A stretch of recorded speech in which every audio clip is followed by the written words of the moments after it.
आज की वीडियो में हम लकवा के बारे में पढ़ेंगे।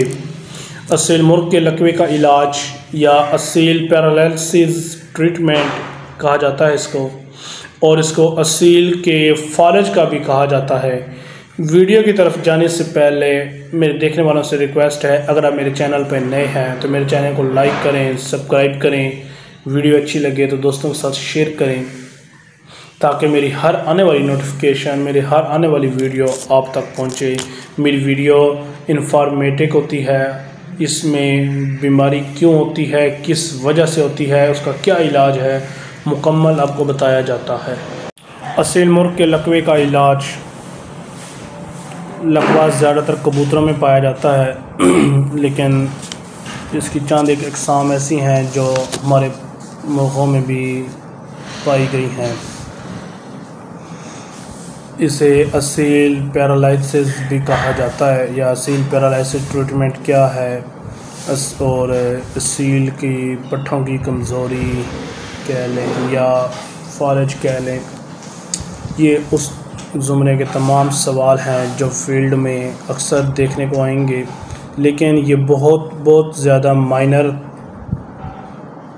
कह लें कि ये बहुत कम सवाल आता है, देखने को मिलता है। अगर एक बार ये एक शेड पे आ जाए तो शेड पे या आपके घरेलू मौक़ों पर तो ये इसकी मोर्टेलिटी रेट बहुत कम है, लेकिन इसकी जो ट्रीटमेंट है वो थोड़ा मुश्किल है। जी अस्सलाम वालेकुम, डॉक्टर फरहान महमूद चौधरी हाज़िर खिदमत है। आज मुर्ग के लकवे पे बात करूँगा। असील मुर्ग का लकवा या देसी मुर्गों का लकवा ज़्यादातर कबूतरों में पाया जाता है। सेम कंडीशन है, सेम डिजीज़ है, जर्म्स है, जिसकी वजह डेफिशिएंसी है। ये बीमारी तो नहीं है, ये डेफिशिएंसी है। डेफिशिएंसी की वजह से होता है, जिससे दिमाग की कमज़ोरी और पिट्यूटरी ग्लैंड से एक्सक्रीट का इखराज का ना होना इसको इसकी तरफ माइल कर देता है। इसमें पट्ठों की कमज़ोरी का हो जाना, चाहे वो कबूतर है या मुर्ग है, पट्ठों की कमज़ोरी का हो जाना, खुराक का मुतबादल इस्तेमाल ना करना या खुराक का ठीक तरीके से इस्तेमाल ना करना, उसमें जो ज़रूरी या मुतवाज़न अज्ज़ा हैं वो शामिल ना करना, गैर मुतवाज़न बैलेंस फीड इस ज़ुमरे में आती है। खुराक में नमक, अब मैंने पहले कहा कि ये बहुत कम देखने को बीमारी मिलती है। अब हम अपनी मुर्गों की खुराक में नमक का कितना इस्तेमाल करते हैं ये आपको भी पता है। अब इसका नमक का इस्तेमाल कम कर देना या इस्तेमाल की नमक की कमी कितना बड़ा आपका नुकसान कर सकती है। 2, 4, 5 हज़ार 10 हज़ार का आपका पट्ठा है, परिंदा है, उसको लकवा हो गया और आप उसका इलाज करने में नाकाम हो गए तो जाहिर बात है आप उसको ज़िबा ही करना है या वो मर जाएगा। तो अगर उसका इलाज आपको मैं बताऊं तो बहुत कम है। 1-2 दिन में अंदर ना हमने एक cotton ginning machine factory seal की है। सील जो की है उसके ऊपर जो उस टाइम फार्मर थे, उसके जो गाहक बैठे थे वो तकरीबन 15-16 गाहक थे। 15-16 गाहक से वो कम से कम जो उसकी मजदूरी थी वो 1500-2000 रुपये, मतलब 3-4 हज़ार रुपये वो पर डे कमा रहा था। लेकिन उस स्टूपिड का जो लाइसेंस का सालाना फ़ीस है वो 200 रुपये, 200 पर ईयर उसने लाइसेंस की रेवेन्यू की फ़ीस है, वो रिन्यू नहीं करवा सका। लेकिन अपनी एजेंसी उसने कॉटन जिनिंग फैक्ट्री अपने सील करवा दी 200 रुपये के पीछे। यही हाल हमारा है कि हम नमक का इस्तेमाल नहीं करेंगे। छोटी छोटी आयरन का, मैग्नीशियम का, इनकी कमी का होना, लकवा, फालज, आँखों की कमज़ोरी, लड़खड़ाना, जोड़ों का मसला, ये सब इन चीज़ों की वजह बनती है, जो कि माइनर सी खुराक है। नमक चुटकी बराबर में आपने नमक देना है, आयरन देना है, ये सब इस तरीके में आ जाता है। इसके 2 इलाज हैं, मतलब देसी इलाज भी आप कर सकते हैं और एलोपैथिक भी, होम्योपैथिक भी, और जो केमिस्ट्री है, केमिस्ट्री मतलब जो हमारे मेडिकल स्टोर हैं आप उनका मुताबिक भी इसका इलाज कर सकते हैं। मेरी जो वीडियोस होती हैं मैं उनमें आप लोगों को डिटेल से समझाता हूँ। मैं वो नहीं करता कि पट्ठा लिया, उसको लौंग खिला दी, उसको इंजेक्शन लगा दे, चलें जी पीछे शेड सा बना हो, होल बने हो उनके, मुर्गा हो जी, बाकी बंदा शौकीन है। मैं उस चीज़ को, मैं जो चीज़ आपको बताता हूँ, जो चीज़ मैंने पढ़ी, मैंने नोट की, मैंने उसको मार्केट या फील्ड के लिए अच्छा पाया, मैं वो चीज़ आप लोगों के साथ शेयर करता हूँ।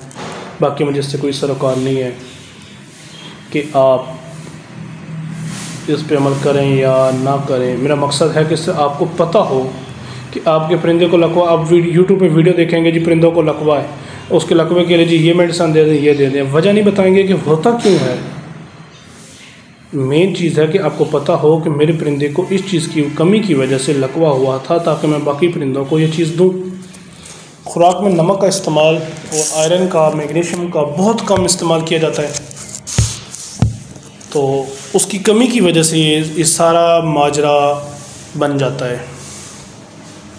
देसी तरीके में आप जिसका इलाज करना है, 15 से 20 अदद टोपी वाले लौंग, जिसे मुकम्मल लौंग या साबित लौंग या टोपी वाला लौंग भी कहा जाता है, वो ले लें। 2 से 2.5 सीसी आप सरसों का तेल ले लें। बेहतर है कि जैतून का तेल मिल जाए, वेल एंड गुड सबसे बेस्ट है, नहीं तो सरसों का तेल भी आप ले सकते हैं। इसको अच्छी तरह इसमें पका लें, अच्छी तरह गर्म करें, जलाएं और नीचे उतार कर से ठंडा होने दें। नीम गर्म होने के बाद इसकी मालिश करें, गर्दन की अच्छे से सख्त पहले लगा कर सूती कपड़े से पस करें और तसल्ली से उसकी मालिश कर दें और गर्म पट्टी बांध दें। उसके अंदर कोई बच्चों वाला जो स्केल होता है, जिसे फुट्टा कहते हैं, उसकी 2 पट्टियाँ ऊपर नीचे रख के, ताकि वो गर्दन को झुकाए नहीं। अब वहाँ पे ब्लड क्लॉट्स बने होंगे, वेन्स में ब्लड जमा हो गया होगा, हो जाता है, तो जी जो आपको बताया है नुस्खा लौंग का, ये गर्म होता है, ये वहाँ से खून की रवानी को बरकरार करेगा, उसको रेगुलर करेगा, ताकि वहाँ पे जो खून जमा हुआ है उस खून को बहाल हो जाए। दूसरा, अंजीर, मैंने अंजीर पर वीडियो बनाई थी कि अपने परिंदों को अंजीर दें, वो वीडियो देखें और ये वीडियो देखें। अब लकवे का अंजीर से क्या तल्लुक़ है। अंजीर के अंदर अल्लाह पाक ने हद से ज़्यादा मैग्नीशियम, आयरन और नमकियात, अल्लाह पाक ने हद से ज़्यादा इसके अंदर नमकियात रखे हैं। जो आपने ख़ालस मैग्नीशियम मार्केट से ख़रीदना है, जो आपने ख़ालस नमक लेना है, आयरन लेना है, FG MG वो लेकर परिंदे को खुराक में देने हैं, उससे बेहतर है कि आप अपने परिंदे को अंजीर और मनक्का ये खिला दें। आपने अपने परिंदे को आयरन दे दिया, मैग्नीशियम दे दिया, उसके बाद FE FP आयरन, ये जो खुराक में छोटी सी मकदार में इनकी ज़रूरत होती है, लेकिन इनका फ़ायदा बहुत ज़्यादा फ़ायदा होता है। अगर केमिस्ट्री के तौर पर आ जाएं तो आपने केमिस्ट्री में एवियन 400 mg आपने कैप्सूल देना है और इसके साथ मेथिकोबाल्ट का इंजेक्शन देना है। ये दोनों जो चीज़ें हैं, ये विटामिन E और ये दोनों विटामिन और मिनरल्स हैं।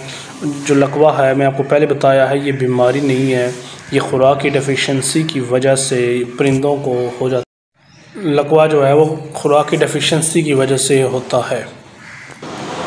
अब एवियन 400 mg मिलीग्राम आपने क्या करना है कि एक दिन एवियन दे देना है, अगले दिन आपने मेथिकोबाल्ट का 3 से 4 पॉइंट आपने इंजेक्शन दे देने हैं।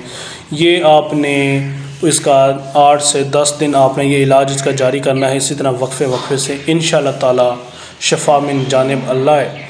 इंसान का काम मेहनत करना, फल अल्लाह पाक ने देना है। वो कहते हैं ना, माली दा कम भर भर मशकां लाना, मालक दा कम फल फुल लाना, लावे या ना लावे। एवियन जो है ना, वो विटामिन E है। विटामिन E का तल्लुक़ आपके सर के मुकम्मल निज़ाम से है। सर के निज़ाम से आँखों का निज़ाम, चोंच, सांस, दिमाग, पिट्यूटरी ग्लैंड्स और जितने भी इसके ग्लैंड्स पाए जाते हैं, इनका तल्लुक़ विटामिन E से है। भूख का विटामिन E से है और जो मेथिकोबाल्ट है ये विटामिन B है। और इसके साथ साथ कोशिश करें कि अपने परिंदे को सेकेंडरी एंटीबायोटिक के तौर पर अच्छा सा एंटीबायोटिक लगाएं, जैसे सेफलोस्पोरिन। ये वो एंटीबायोटिक हैं जो अपॉर्चुनिस्टिक और ग्राम पॉजिटिव, ग्राम नेगेटिव इन बैक्टीरिया को रोकने में काफ़ी मदद देता है। सिंपल सा इलाज दोबारा सुने। 15 से 20 लौंग, 2 सीसी जैतून का तेल या सरसों के तेल में अच्छी तरह गर्म करें, पकाएं। ठंडा होने पर इसकी अच्छी तसल्ली से सख्त हाथ से मालिश करें और पट्टी स्केल या लकड़ियां बांधकर उसकी गर्दन को गर्म पट्टी बांध दें। रात को अंधेरे में रखना है। अगर आप केमिस्ट्री के तौर पर आएँ तो मेडिकल स्टोर पे जाएं, मतलब इवियान 4 mg और मेथिकोबाल्ट एक दिन छोड़कर एक दिन आप लोगों ने ये देना है। कोशिश करें 2 हफ्ते तक इस इलाज को जारी रखें, नहीं तो 10 दिन तो बरसूत दुआ करें। इंशाअल्लाह ताला बफज़ल खुदा आपका परिंदा मुकम्मल तौर पर बहाल हो जाएगा। दुआ में याद रखिएगा। डॉक्टर फरहान महमूद चौधरी। अल्लाह हाफ़िज़।